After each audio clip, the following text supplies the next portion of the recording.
Добре дојдовте во уште едно интервју. Гостин во студиото на Охрид Нјуз Сашо Донев, председател на Општинскиот комитет на ВМРО-ДПМНЕ. Добар ден и добре дојде и за тебе. Добар ден, добре ве најдов. Се надевам на плодна дискусија во минутите кои што престојат. Така, Сашо, се наоѓаме во предизборие. Ни престојат локални избори и претпоставувам дека се е подредено во вашата партија на токму на локалните избори. Како тече подготовката? Токму така, значи помина период во кој што ги имавме првичните подготовки со организација внатре-партиска и избор за кандидат за градоначалник. Сега има официјално кандидат за градоначалник и иден градоначалник, тоа е доктор Кирил Пецаков. Очекуваме што поскоро да започне официјално изборната кампања и да привршиме со една голема победа на ВМРО-ДПМНЕ, председател на советничката листа и кандидатот за градоначалник Кирил Пецаков. Кога сме кај советничката листа, истата се подготвува, се уште ја немате предадено до Општинската изборна комисија. Дали веќе се надзира контурата, дали се знаат кандидатите, до каде е постапката и уште едно подпрашање. Сашо Донев ја ужива довербата од раководството на ВМРО-ДПМНЕ, зборувам за централата, неколку години или неколку различни раководства ви ја даваат таа доверба. Дали овој пат ќе ве видиме и во друга улога, советничка конкретно?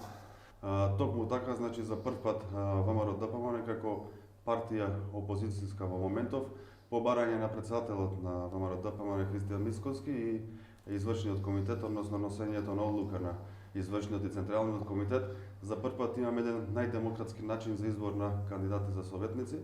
Тоа подразбира преку урбаните заедници и местните заедници, согласно нашиот статут местни комитети, да нашите членови си предлагаат кандидати советници кои меѓусебно ги гласаат и ги праќаат до Општинскиот комитет. Тука се преку 30 луѓе од местните комитети, Унијата на млади сили, Унијата на жени и кандидати од Општинскиот комитет кои подоцна се разгледуваат и, да кажам, се одбираат 23 кои што ќе предводат советничката листа. Токму така, да одговорам и на второто прашање, како председател на Општинскиот комитет, веќе повеќе од 3,5 години го водам Општинскиот комитет и имам довербата од раководството на партијата, бидејќи имавме претходно изборни циклуси, имавме претходно парламентарни избори, кои што Охрид беше еден од трите града кои што направи најдобра и разлика и резултат на предвремените парламентарни избори. Имавме председателски избори, имавме и локални избори кои што, за жал, мора да признам, ги загубивме, бидејќи имавме невиден притисок од страна на централната и локалната власт. Имавме многу краток временски период за да се организираме, да ги добиеме и тие предвремени локални избори. Сега се надевам дека ќе имаме добра шанса и сум сигурен во победа на овие редовни локални избори. Значи да сублимираме, ќе бидете носител на листата на ВМРО-ДПМНЕ. Сепак ќе оставам да одлучи извршниот комитет, бидејќи тие ја носат и крајната одлука. Каква кампања очекувате со оглед дека сме на прагот на кампањата за локалните избори? Таа ќе стартува на 27 септември и ќе трае неполни 2 дена пред изборите до 15 октомври. Изборите се за потсетување на јавноста на 17 октомври. Токму така, ние како Општински комитет, бидејќи бевме активни и во, да кажам, предизборниот период, односно изминатите 3 години, и сметам дека овој период треба да го искористиме за промоција на нашата програма, да презентираме пред граѓаните што сметаме дека е најдобро и што треба да се реализира во идниот период, да водиме една позитивна кампања, бидејќи сметам дека општо перцепцијата кај граѓаните е веќе формирана, има тотално незадоволство од функционирањето на оваа локална самоуправа, бидејќи ние тоа го гледаме и преку анкетите и јавното мислење, бидејќи перманентно ги правиме во изминатиот период, веќе граѓаните го имаат формирано мислењето по однос на функционирањето на локалната самоуправа и сметам дека ние како опозицијска партија која претендира да биде носител на власта на локалната самоуправа во идниот период, треба да водиме позитивна кампања и му кажеме на граѓаните, односно да ги убедиме дека треба да гласаат за нас со една позитивна кампања и одлична програма која што ќе престои во идниот период. Кога спомнавте кампањата, мој впечаток во изминатите изборни циклуси, локалните избори како секогаш да се во сенка на државната политика, односно големите политички партии секогаш ја рефлектираат повеќе големата политичка слика. Дали овој пат ќе доминираат темите кои навистина ги тангираат граѓаните, ги интересираат, тоа се локалните теми, или повторно ќе гледаме битка на големите партии за големи национални и други државни прашања, кои сметам дека не им е местото на локални избори. Тому така и за среќа сега немаме локални избори поклопени со други избори, пример парламентарни или претседателски, што значи дека мора кампањата се сведи на локално ниво, односно понуда во дел од програмата за решавање на горливите проблеми секојдневни на граѓаните. Така да сметам дека ќе го искористиме максимално периодот со промоција на сите проекти кои што ќе ги ветиме пред граѓаните. Како политичарите колку можат да влијаат воопшто на генерално на граѓаните, зборувам во смисла на една голема, очигледна поделеност воопшто на македонските граѓани по сите линии, како сакате, земете децени наназад, години наназад, како сето тоа може да се промени, а мора. Токму затоа и спомнав, наша цел нема да биде клеветење или негативна реторика и негативна кампања. Сметаме дека граѓаните се повеќе интелигентни од нас и точно знаат што треба да направат на денот на изборите, меѓутоа ние треба да имаме понуда и да кажеме дека тоа што било во минатото било, треба да извлечеме поуката и од грешките наши и од грешките на нашиот противник и да понудиме на нова соработка со граѓаните, бидејќи треба и тие да бидат вклучени во сите одлуки кои што ќе се носат во идниот период. Сепак сметам дека транспарентноста на локалната самоуправа треба да биде на повисоко ниво, треба граѓаните за многу работи да се прашат и преку нивно ако треба изјаснување, бидејќи политиките кои што се прават не се само политики на политичка партија, туку се политики на граѓаните кои што гласале и пред се политики на големо мнозинство на граѓаните кои што и не се определени за која политичка партија би гласале, односно не се определени на која политичка партија и припаѓаат. Така да секоја политичка партија која ќе добие власт, тогаш веќе треба да се гледа малку поинаку и да се решаваат проблемите севкупно за сите граѓани. Што се однесува до изборите за градоначалник, таму е некако појасна сликата. Имаме кандидати од двете најголеми политички партии и уште една кандидатура на помала политичка партија, но кај советничките листи овој пат ќе биде, можеби изборите ќе бидат најнеизвестни, ако така може да се каже, или доста неизвестни, затоа што покрај политичките партии во трка влегуваат и неколку самостојни независни листи или како и да ги наречеме. Што очекувате во тој поглед, затоа што функционирањето на локалната самоуправа е исклучително многу зависи од функционирањето на самиот совет. Квалитетен совет, квалитетна локална самоуправа и градоначалник, без оглед од која партија ќе биде. Токму така, значи не само за овие локални избори, знаеме дека и изминатите циклуси за локални избори имало голем број и на независни советнички листи и на листи од многу политички партии. Тоа е добро за демократијата и сметам дека не е ништо страшно нити опасно, бидејќи што поголем избор има, то ќе има поголем процент на излезеност дента на избори, односно сите ќе мотивираат луѓе кои што ќе излезат, ќе гласат и за советнички листи, меѓутоа ќе гласат и за кандидат за градоначалник, односно иден градоначалник, и сметам дека е добро, бидејќи што поголем процент на излезеност, ќе имаме најверојатно завршување на изборите во првиот круг. Што се однесува до советот и до мнозинството на советот, јас апелирам како човек кој што е претседател на партијата, да граѓаните овој пат му помогнат на идниот градоначалник да биде градоначалник на граѓаните, да не биде градоначалник на луѓе кои што му се битни вечните интереси и да не биде градоначалник кој што ќе биде постојано под уцени. Затоа би ги замолил граѓаните да гласаат за советничката листа на ВМРО-ДПМН, која што ќе има авторитетни луѓе и луѓе со свој личен интегритет и луѓе кои што нема да подлегнат под притисоци и нема нивните лични интереси да бидат приоритет во времето кој што престои. Напротив, ќе се борат за решавање на проблемите за граѓаните и ќе се борат за потранспарентен совет отколку во минатото. Разговарам за буџетските средства, буџетските пари, трошењето на пари за невладини организации, трошењето за пари за привремени вработувања, односно тоа е трошење на пари на граѓаните. Тоа значи дека ние како советничка група и како партија ќе се бориме да тоа биде максимално транспарентно и да граѓаните имаат увид каде се трошат нивните пари. СДСМ и ДУИ ќе соработуваат најавија на овие локални избори, до каде се преговорите, дали се завршени помеѓу ВМРО ДПМН, Алијанса за албанците и алтернатива, дали ќе имате соработка или каква ќе биде таа нови престапни избори? Нашата соработка веќе имаме започнато и тече. Изминативе денови имавме повеќе состаноци, така да имаме коалиција покрај со Алијанса и алтернатива со нашиот долгогодишен партнер Социјалистичката партија и сме, да кажам, на линија секојдневно и ќе имаме поддршка и од овие две партии. Кои теми сметате дека треба да бидат приоритетни за идниот состав на Советот и за идната локална самоуправа, без оглед како сето тоа ќе изгледа? Што е тоа што му треба на Охрид и на што треба да се залага идната локална самоуправа и идниот градоначалник?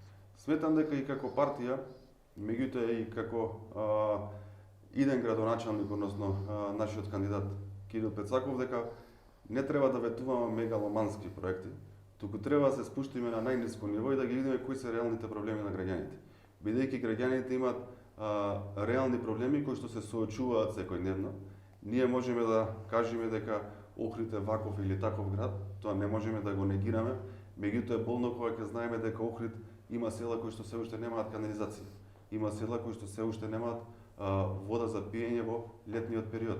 Има места каде што воопшто нема осветлување, воопшто нема асфалтирани улици. Сепак се тоа проблеми кои што секојдневно се соочуваат граѓаните и треба да се посветиме за да му го подобриме животот во секојдневието на граѓаните, покрај оние поголеми работи кои што треба да ги завршиме. Исто така имаме институционален проблем во функционирањето на локалната самоуправа, јавните предпријатија во комуникација со граѓаните. Мора да се направи систем во кој што секој ќе биде исто услужен, односно нема да се случува некој да добива одобрение за градба за 2 сати, цела локална самоуправа да работи за него, а обичните луѓе да чекаат по 2 години. Планираме да го вратиме во систем повторно апликацијата која што ја имавме од минатата локална самоуправа, во која точно ќе се знае кога секој граѓанин поднесол барање без оглед за што и кога треба да го добие назад. Само така со системи кои што нема да гледаат кој е ВМРО, а кој е СДСМ, граѓаните ќе добијат подобри услуги и ќе бидат задоволни од функционирањето на локалната самоуправа. Покрај ова, сепак треба да се посветиме на зачувување на животна средина, екологија, бидејќи сепак сметам дека како град треба да се потрудиме да Охрид биде едно почисто и пубаво место за живење. Не спомнавте реалните проблеми на граѓаните и начинот на кој според вас тие треба да се менаџираат и да се решаваат, но како е тоа возможно со партизирана администрација, со партизирани јавни предпријатија 30 години наназад, да бидеме реални. Тоа е фактот, тоа е реалноста, превработеност во јавните предпријатија, превработеност во локалната самоуправа, сето тоа е предочено и од актуелниот градоначалник, и од господин Бакрачевски претходно и така натаму. Значи, јавна тајна проблем кој е сериозен, кој натежнува се повеќе, а тешко се решава. Како може сето тоа да се изменаџира и да се реши? Очигледно е потребен политички консензус.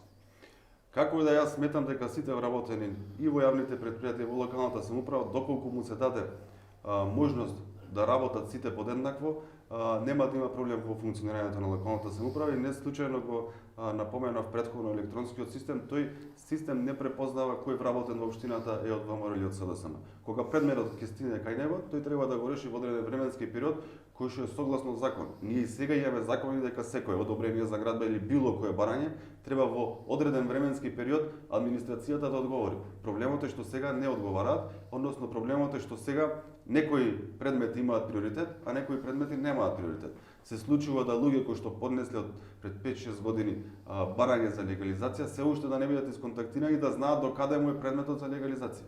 Нормално, доколку треба предметот да се одбие, ќе се одбие. Треба се викне странката да му се образложи кои се причините, доколку е возможно да го дополни, да го дополни, а не да стојат предмети во општинските фиоки и да чекаме некој преку некоја врска да ни помогне за да стигнеме до предметот и да знаеме до каде е. Решавање во разумен рок. Решавање во разумен рок, точно така. Ја спомнавте животната средина како еден од приоритетите или воопшто на идната локална самоуправа, каква и да биде, ќе се повторам уште еднаш. Охрид е град на УНЕСКО, Охрид е втора престолнина на Македонија, втор административен центар, особено на лето, град во кој се случуваат најзначајните културни збиднувања и така натаму. Меѓутоа, град е кој се соочува со сериозни проблеми, особено во контекст на заштитата на природното и на културното наследство, проблем кој ќе оптовари работата и на идната локална самоуправа, кој е ставот на ВМРО-ДПМНЕ по прашањето на УНЕСКО. Токму така, значи, не случајно го спомна заштита на животна средина, бидејќи не само што ние како ВМРО-ДПМНЕ сметаме дека во идниот период треба да ја продлабочиме соработката со УНЕСКО, во сите делови, сите препораки кои што тие како организација ни кажуваат дека треба да ги завршиме што е можно најскоро, ние како град треба да седнеме и сериозно да разговараме со сите надлежни институции во државата, бидејќи јас бев директор на јавно претпријатие Нискоградба и знам каков е проблемот со канализацијата. Канализацијата и излевањето на фекалиите во Охридското езеро се еден од главните проблеми за зачување на животната средина и од препораките на УНЕСКО за уредување на колекторот. Меѓутоа, ние треба да бидеме свесни да знаеме дека за тоа се реши потребни се милиони евра. А знаеме каков е буџетот на општината и знаеме дека тука треба да излезе во пресред државата, бидејќи има села, например како Горно Лакочере, кои што фекалиите завршуваат во река на крај во Охридско езеро, или Елшен или Трпејца. Така да, тоа се проекти кои што вредат милиони евра и сметам дека со една сериозна соработка со УНЕСКО и со таа институција и со луѓето експерти од таму, ќе успееме да реализираме повеќе проекти, нормално со поддршка на државата. Дел од проблемите кои напомнавте се навистина горливи, се ги имаме наназад години, нели се провлекуваат. Дали е возможно да се изврши притисок во обратна насока, зборувам од локално кон централно ниво, да се сврти вниманието на она што е приоритетно во заштитата на Охридското езеро, ако е потребно нормално и тоа сето да се преточи во одредени законски решенија, се со цел да се действува што е можно побрзо, особено во овие црни еколошки точки кои ги спомнавте. Светинаум, Љубаништа, Трпејца, Лакочере, околината на Охрид и така натаму. Јас сметам дека иако сум представник на политичка партија, дека Охрид е на Охријани, односно Охрид е на сите политички партии. И сметам дека идниот градоначалник треба да има постојана комуникација со сите пратеници од Собранието на Република Македонија, без оглед кој на која политичка партија припаѓа. Треба да се бориме локално, без оглед, ќе повторам уште еднаш, кој на која политичка партија припаѓа, да успееме што е можно повеќе средства да прибериме од централната каса и реализираме максимални проекти во Охрид. Ние кога ќе решиме канализацијата, пример во Горно Лакочере, тогаш нема да победиме или ВМРО или СДСМ. Ќе победиме сите граѓани, бидејќи сме решиле проблем кој што се влече со децении. Така да сметам дека и демократскиот капацитет на политичките партии еднаш за секогаш треба да порасне на повисоко ниво и треба да бидеме свесни дека доколку Охрид сакаме да го воздигнеме по однос на реализација на тие проекти кои што значат зачувување на животната средина, се потребни милиони евра, кои што треба сите да се избориме да ги извлечеме од централната власт. Да, за некои проекти се потребни навистина милиони евра, а за некои промена на нашата свест како граѓани. Како граѓани, како охриѓани треба да се однесуваме кон Охрид?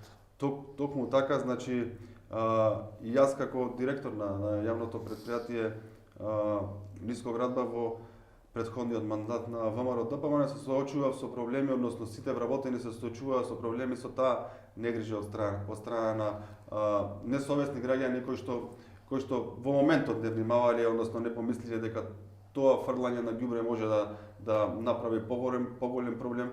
Посебно, ево ќе ви кажам пример, ние во населбата Канео имаме канализација која што ја креваме нагоре дури 40 метра за да може да слезе долу кај градскиот плоштад. Секое фрлање на влажни марамчина во канализацијата значи горење на пумпите кои што чинат илјадници евра, меѓутоа и прават проблем во животната средина, односно тогаш истекуваат фекалиите во Охридското езеро и таа работа мора да ја воздигнеме на едно повисоко ниво. се разбира, сум сигурен дека и вие како медиуми во идниот период ќе ни помогнете да перцепцијата и општо свеста кај граѓаните ја подигнеме на повисоко ниво. До нешто го чекува до формалниот старт на локалните избори на кампањата на 27. Па, привршуваме со сите партиски активности. Најчесто овој период го користиме со организација во базата и потоа започнуваме на терен согласно препораките од Државната изборна комисија и почитување на кампањата која што предстои. Ви посакувам успех на предстојните избори. Ви благодарам што издвоивте време и бевте гостин во студиото на Охрид Нјуз. Да сте живи, здрави и честни беше. Вам почитувани, ви благодарам на вниманието. До следна прилика, пријатно.